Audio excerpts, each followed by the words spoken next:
Hi, എല്ലാവർക്കും കുടുംബശ്രീ ശാരദയുടെ മറ്റൊരു മനോഹരമായ എപ്പിസോഡ് റിവ്യൂയിലേക്ക് സ്വാഗതം. രാജേശ്വരി പറയുകയാണ്, പകരം ശാരദയ്ക്കും മക്കൾക്കും കൊടുക്കുന്നത് കണ്ണീരാണ്. ഒരു ജന്മം മുഴുവനുമുള്ള കണ്ണീര്. പിന്നീട് കാണിക്കുന്നത് ദേഷ്യത്തോടെ വീട്ടിലേക്ക് വരുന്ന അർജുനെയാണ്. വന്ന് കയറിയ ഉടനെ അർജുൻ അമ്മയെന്ന് വിളിക്കുകയാണ്. അടുക്കളയിലും മുറിയിലുമൊക്കെ അമ്മ ഇവിടെ ഇല്ലേന്നും പറഞ്ഞ് ദേഷ്യത്തോടു കൂടി പോയി നോക്കുകയാണ് അർജുൻ. അത് കേട്ട് ചിത്ര പുറത്തേക്ക് ഇറങ്ങി വരികയാണ്. എന്താ ഏട്ടാ, അമ്മ എവിടെയെന്ന് ചോദിച്ചിട്ട് മുകളിലേക്ക് കയറി പോവുകയാണ് അർജുൻ. അതേസമയം താഴേക്ക് ഇറങ്ങി വരികയാണ് വസുമതി. വസുമതി ചോദിക്കുകയാണ്, എന്താടാ കിടന്ന് കൂവുന്നത്? ആരെങ്കിലും ചാകാൻ കിടക്കുന്നോ ഇവിടെ? ചാവാൻ കിടക്കുന്നുണ്ടെങ്കിൽ ശവന്തീനി പക്ഷിയെ പോലെ ചത്തു വീഴുന്ന അപ്പോൾ മുതൽ ചോരയും മജ്ജയും മാംസവുമെല്ലാം കുടിച്ചും കാർന്നും തിന്നാൻ ഇവിടെ ഒരാളുണ്ടല്ലോ, എന്റെ സ്വന്തം അമ്മ. ദേഷ്യപ്പെട്ട് വസുമതി പറയുകയാണ്, ദേ നോക്ക്, നീ താലി കെട്ടിയ ആ മൂദേവി കാതിലെന്തെങ്കിലും ഓതി തന്നിട്ടുണ്ടെങ്കിൽ അതിന്റെ വിരോധം തീർക്കേണ്ട സ്ഥലം ഇവിടെയല്ല. നിന്നെ നൊന്ത് പ്രസവിച്ച് വളർത്തി വലുതാക്കി സ്വന്തം അമ്മയോടാണ് സംസാരിക്കുന്നതെന്ന് മറക്കരുത് നീ. ദേഷ്യപ്പെട്ട് അർജുൻ പറയുകയാണ്, സോറി, നിങ്ങളെ പോലുള്ള ഒരു സ്ത്രീയെ അമ്മയെന്ന് വിളിക്കാൻ എനിക്ക് ലജ്ജയുണ്ട്.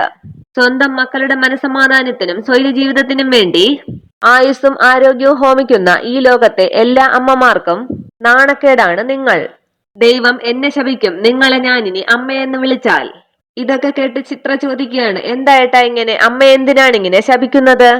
ശപിക്കുമെടി, എന്റെ സ്ഥാനത്ത് നീയാണെങ്കിലും ഇങ്ങനെയൊക്കെ തന്നെ ശപിച്ചു പോകും.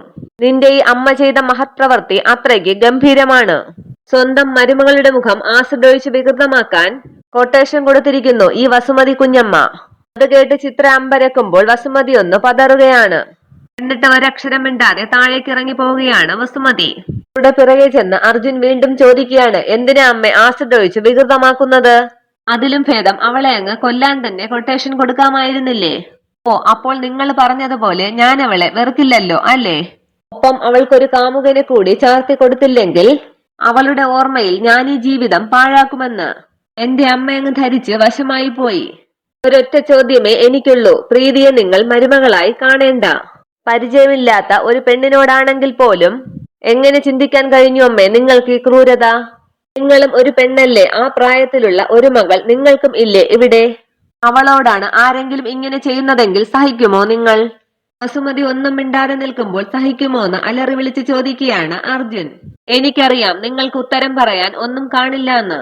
തിരിഞ്ഞു നിൽക്കുന്ന വസുമതിയെ നേരെ പിടിച്ചു നിർത്തിയിട്ട് അർജുൻ പറയുകയാണ്, നോക്ക്, ഒന്ന് മാത്രം. ഇവിടെ ഇപ്പോൾ പ്രീതിയല്ല നിങ്ങൾ ഇല്ലാതാക്കാൻ നോക്കിയത്, സ്വന്തം മകനായ എന്നെ തന്നെയാണ്. കാരണം പ്രീതിയില്ലാത്ത ലോകത്ത് പിന്നെ ഞാനുണ്ടാകില്ല. ഇന്ന് ഈ നിമിഷം ഇവിടെ വെച്ച് മകനെ മറക്കാൻ തയ്യാറാകാം വസുമതി കുഞ്ഞമ്മയ്ക്ക്. ഇനി ഇത് ആണുങ്ങളില്ലാത്ത വീടാണ്, താമസിയാതെ നിങ്ങൾക്കത് മനസ്സിലാകും. അത്രയും പറഞ്ഞ് പുറത്തേക്ക് ഇറങ്ങി പോവുകയാണ് അർജുൻ. ഏട്ടാന്ന് ചിത്ര പിറകെ വിളിക്കുന്നുണ്ട്.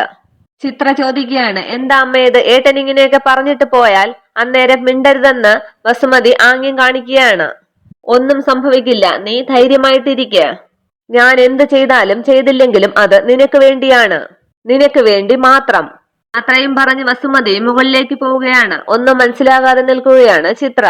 പിന്നീട് കാണിക്കുന്നത് രാജേശ്വരിയുടെ വീട്ടിലിരുന്ന് മദ്യപിക്കുന്ന കോശിയാണ്.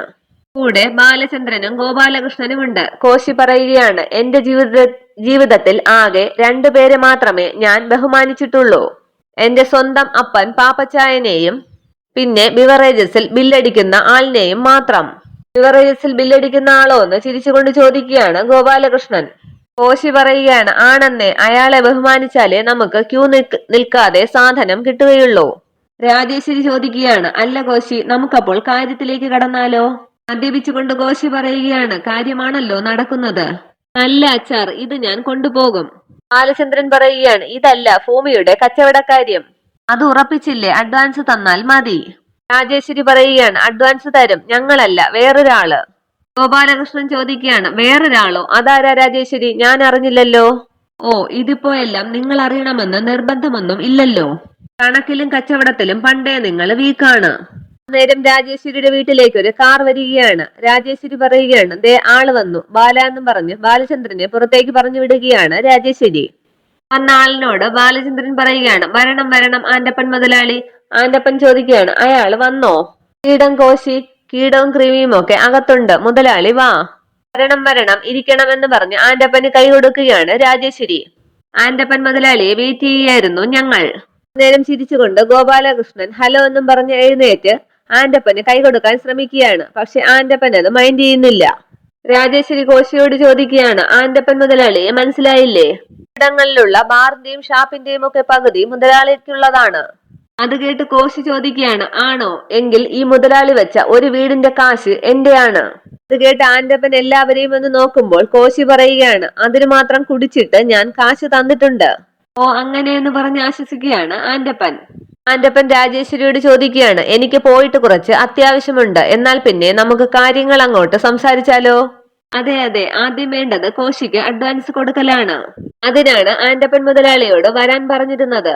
കാശ് റെഡിയാണെന്ന് പറഞ്ഞു ബാഗ് തുറന്ന് കാശെടുത്ത് രാജേശ്വരിക്ക് നീട്ടുകയാണ് ആന്റപ്പൻ. ഇത് അയാൾക്ക് കൊടുത്തേക്ക്, 1,00,000 അന്നേരം കോശി എന്ന് പറഞ്ഞ് കാശ് കോശിക്ക് കൊടുക്കുകയാണ് രാജേശ്വരി. എഴുന്നേറ്റ കോശി ഇവിടെ കിഴക്കെവിടെയാണെന്ന് പറഞ്ഞ് ചുറ്റുമൊക്കെ നോക്കിയിട്ട്, അല്ലെങ്കിൽ പിന്നെ തെക്കും വടക്കുമെന്നും അറിഞ്ഞൂടാത്ത എനിക്ക് കിഴക്കെന്തിനാ എന്നും പറഞ്ഞ് കാശ് വാങ്ങുകയാണ്. എന്റെ ദേവതകളെ അനുഗ്രഹിക്കണേ എന്നും പറഞ്ഞ് കാശ് ഇടുപ്പിൽ വയ്ക്കുകയാണ് കോശി. ഇരുന്ന ശേഷം കോശി ആന്റപ്പനോട് ചോദിക്കുകയാണ്, കുടിക്കുമോ? ആന്റപ്പൻ പറയുകയാണ്, ഇല്ല, കുടിപ്പിക്കുകയേ ഉള്ളൂ. കോശി പറയുകയാണ്, മതി. പിന്നീട് ആന്റപ്പൻ രാജേശ്വരിയോട് പറയുകയാണ്, പിന്നെ ഷാപ്പിനുള്ള ലൈസൻസ് റെഡിയാണ്. അതെനിക്ക് നേരത്തെ കിട്ടിയതാണ്. ലൈസൻസ് എന്റെ പേരിലാണെങ്കിലും ഷാപ്പ് നിങ്ങൾ വേണം നടത്തിക്കൊണ്ടു പോകാൻ. ഗോപാലകൃഷ്ണൻ ചോദിക്കുകയാണ്, അല്ല മുതലാളിക്ക് എന്താ ഈ വിഷയത്തിൽ ഇത്ര താല്പര്യം? പറഞ്ഞില്ലേ, ലൈസൻസ് കിട്ടിയിട്ടും എനിക്ക് ഷാപ്പ് തുടങ്ങാൻ പറ്റിയില്ല. ബ്ലേഡ് സത്യഭാമയാണ് തടസ്സം. അവരുടെ നാട്ടിൽ ബാറോ ഷാപ്പോ വേണ്ടെന്ന്.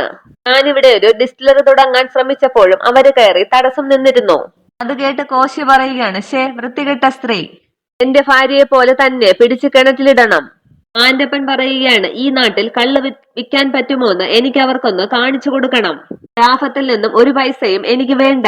പക്ഷെ ഷാപ്പിന് അടിയിൽ നിങ്ങൾ ഉണ്ടാക്കുന്ന ഗോഡൌൺ, അവിടെ സൂക്ഷിക്കേണ്ടത് ഞാൻ എത്തിക്കുന്ന സ്പിരിറ്റ് ആയിരിക്കണം. അത് കേട്ട് ഗോപാലകൃഷ്ണൻ ചോദിക്കുകയാണ്, ഓഹോ അങ്ങനെയാണല്ലേ അപ്പോൾ കാര്യങ്ങൾ. തിരിച്ചുകൊണ്ട് ബാലചന്ദ്രനും പറയുകയാണ്, കള്ളും കള്ളച്ചാരയവും സ്പിരിറ്റും ആകെ നല്ലൊരു രസമായിരിക്കും അല്ലേ ചേച്ചി? രസിക്കാൻ പോകുന്നത് ഞങ്ങളല്ലടാ, ശാരദയാണ്. പുരപ്പാട്ടും പുലവിളിയുമായി 1-ാം നമ്പർ കേടികൾ രാത്രികളിൽ നിറഞ്ഞാടുമ്പോൾ കിടക്കാൻ പറ്റുമോ 4 പെണ്ണുങ്ങൾക്ക്? നമ്മൾ വേറൊന്നും ചെയ്യേണ്ട, കൂടും കുടുക്കയും എടുത്ത് ഓടിക്കോളും 4 എണ്ണവും. അതെ, കള്ളുഷാപ്പ് വന്നാൽ പിന്നെ ബാറും ഡിസ്റ്റിലറിയും ഗോഡൌണും ഒക്കെ ഞാൻ തന്നെ കൊണ്ടുവന്നോളാം. ആശെറിഞ്ഞാൽ എല്ലാം നടക്കുമെന്ന് ഉറപ്പാണ്. അങ്ങനെ ആന്റപ്പൻ പറയുമ്പോൾ സന്തോഷത്തോടു കൂടി കോശി പറയുകയാണ്, കള്ളുഷാപ്പ്, ബാറ്, ഡിസ്റ്റിലറി, ഞാൻ എല്ലാം കൂടി കുടിച്ചങ്ങ് മരിക്കും. രാജേശ്വരി പറയുകയാണ്, അപ്പോൾ കാര്യങ്ങളെല്ലാം അങ്ങനെ തന്നെ തീരുമാനിക്കാം. കോശിക്ക് അഡ്വാൻസ് തന്ന സ്ഥിതിക്ക് കുടുംബശ്രീക്ക് മുന്നിലുള്ള ഞങ്ങളുടെ ഭൂമിയിൽ പാനം വെട്ടി ഭൂമി പൂജ തുടങ്ങുകയാണ്. തുടങ്ങിക്കോന്ന് കോശി പറയുമ്പോൾ രാജേശ്വരി പറയുകയാണ്, അതിനു മുമ്പ് കുറ്റിയടിക്കലുണ്ട് നാളെ തന്നെ. കുറ്റിയടിച്ചോന്ന് കോശി പറയുമ്പോൾ ബാലചന്ദ്രൻ പറയുകയാണ്, അടിക്കുന്ന കുറ്റി ഭൂമിയിലാണെങ്കിലും അത് കൊള്ളുന്നത് ശാരദയുടെ നെറുകം തലയിലാണെന്നേ ഉള്ളൂ. അല്ലേ ചേച്ചി എന്ന് പറഞ്ഞ് ചിരിക്കുകയാണ് എല്ലാവരും. ആന്റപ്പൻ പോകാനായി പുറത്തേക്ക് ഇറങ്ങുമ്പോൾ പുറകെ ചെന്ന് കോശി വിളിക്കുകയാണ്, അതെ ആന്റപ്പൻ മുതലാളി. അതെ, ഞാനും കൂടി കേറിക്കോട്ടെ? എവിടേക്കാ? ഏറ്റവും അടുത്തുള്ള ബാറിൽ ഇറക്കിയാൽ മതി. കോശി ഒന്ന് അടിപൊളി നോക്കിയ ശേഷം കേറെന്ന് പറയുകയാണ് ആന്റപ്പൻ. അവർ പോയ ശേഷം ഗോപാലകൃഷ്ണൻ ബാലചന്ദ്രനോട് പറയുകയാണ്, അപ്പോൾ ശാരദ ഇത്തവണ ശരിക്കും പെട്ടു അല്ലേടാ? നിനക്ക് ഇത്രയ്ക്ക് ബുദ്ധിയുണ്ടെന്ന് ഞാൻ കരുതിയില്ല. അറിയാഞ്ഞിട്ടാണ്, ഈ തല നിറച്ച് ബുദ്ധിയാണ്. അതാണ് എന്റെ മുടി നിറയെ ഇങ്ങനെ വളരുന്നത്. പുറകിലോട്ട് നോക്കിയിട്ട് ചേച്ചി ഇവിടെ കാണുന്നില്ലല്ലോ എന്ന് പറയുകയാണ് ബാലചന്ദ്രൻ. അകത്ത് ഫോണിൽ സംസാരിക്കുകയാണ് രാജേശ്വരി. ആമാ, ഉങ്ങൾക്ക് ഇതുതാൻ വെറും ചിന്ന വേലേ. ടീക്കടക്കാരി 3 പെണ്ണുങ്ങളും അங்கதான் തങ്ങിയിരിക്ക്. ഇല്ലില്ല, കാശ് പ്രശ്നമേ കടയാത്. നീങ്ക വന്നാ മട്ടും പോതും. ഞാൻ നേരിടെ എല്ലാമേ റെഡി പെണ്ണ് വച്ചിരിക്ക. ഇതൊക്കെ കേട്ട ഒന്നും മനസ്സിലാകാതെ ബാലചന്ദ്രൻ ചോദിക്കുകയാണ്, എന്റെ പഴനിയാണ്ടവ, ചേച്ചി ഇതെന്തോ നാഗവല്ലിയായോ? ഫോൺ വെച്ച ശേഷം രാജേശ്വരിയോട് ഗോപാലകൃഷ്ണൻ ചോദിക്കുകയാണ്, ഇതെന്താ രാജേശ്വരി തമിഴൊക്കെ? ഇര വഴുതി പോകാതിരിക്കാൻ 2 കെണിയുള്ളത് നല്ലതാണെന്ന് തോന്നി. ഇത് ശാരദയ്ക്കുള്ള ഡബിൾ പൂട്ടാണ്. കുടുംബശ്രീക്ക് മുൻപിൽ കള്ളുഷാപ്പ് കാവലിനും കുടുംബശ്രീക്കുള്ളിലേക്ക് പോകുന്നവരെ വിരട്ടാനും 1-2 ക്രിമിനലുകൾ. പേരനും പാണ്ഡ്യനും കൊട്ടേഷൻ ഗ്യാങ് ആണ്. ചോരയിൽ വെടിമരുന്നുണക്കുന്ന ഇനങ്ങളാണ്. കുടുംബശ്രീ ഹോട്ടലിന് കത്തിക്കും ഈ രാജേശ്വരി. പിന്നീട് കാണിക്കുന്നത് കോശിയുടെ ഭൂമി കുറച്ചാൾക്കാരെ കൊണ്ട് ബാലചന്ദ്രൻ വൃത്തിയാക്കിപ്പിക്കുന്നതാണ്. അതൊക്കെ കണ്ട് കണ്ട് കുടുംബശ്രീയിലേക്ക് പോവുകയാണ് ശാന്ത. ശാന്തയെ കണ്ട ശാരിക ചോദിക്കുകയാണ്, ശാന്തേച്ചി എന്താ വൈകിയത്? അയൽക്കൂട്ടത്തിന്റെ മീറ്റിംഗ് ഉണ്ടായിരുന്നു ശാരി. ഞാൻ ശാരദാമ്മയോട് പറഞ്ഞിരുന്നതാണ്.